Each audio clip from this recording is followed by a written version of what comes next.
একবার ওখানে ওষুধ দিয়েছিলাম ক্রাইসিস পিরিয়ডে, বিএনপি যখন বেড়ে যাও তখন দুধভাই জয়লাভ করেছে। বিভিন্ন কারণে অকারণে বিভিন্ন দুধভাইকে ওষুধ দেয় না। দুধভাই কি বিদ্রোহ করেছে? আলাল ভাই কি বিদ্রোহ করেছে? সালাম ভাই কি বিদ্রোহ করেছে? আসিফ রিফন কি বিদ্রোহ করেছে? না। তাদের সে ত্যাগ কি আমার ওই সমস্ত জেলার যারা আছে তাদের খুব বেশি। তারা এই জিনিসটা একদমই তারা আমার দেশে আসলেন এত বছর পর, এসে মায়ের সাথে বসে মা মাথায় হাত বুলে দিতে পারলেন না, বাবা তুমি কেমন আছো, এক টেবিলে বসে খেতে খেতে বলতে আলাপ করতে পারলেন না দেশটা কি করছে, কবরের মাঠে শোকালো না। সেই মুহূর্তে নমিনেশন দেওয়া হলো, আমাদেরকে ডেকে বলা হলো যাকে মনোনয়ন দেওয়া হবে সবাইকে, সবাই যোগ্য, তবে কাজ করলাম, কথা দিলাম, আমার কথা রাখলাম না।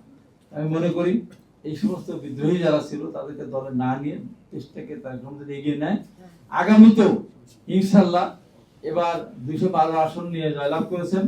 আমরা যারা মামলা করেছি অনেকে হয়তো আমরা নিন্দি প্রসেসের কারণে কি হবে আমি জানি না।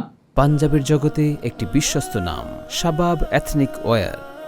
তবে এই পদ্মা সেতু করার পরে আপনার ওই এলাকার মানুষের সুবিধা বৈশাখ এখানে আছে এদিক দিয়ে হলো, তারপরে মনে করি যে এখানে অন্যান্য জেলা যারা তারা সহানুভূতি আমাদের দেখেছেন, তাদের প্রতি কৃতজ্ঞতা প্রকাশ করতে।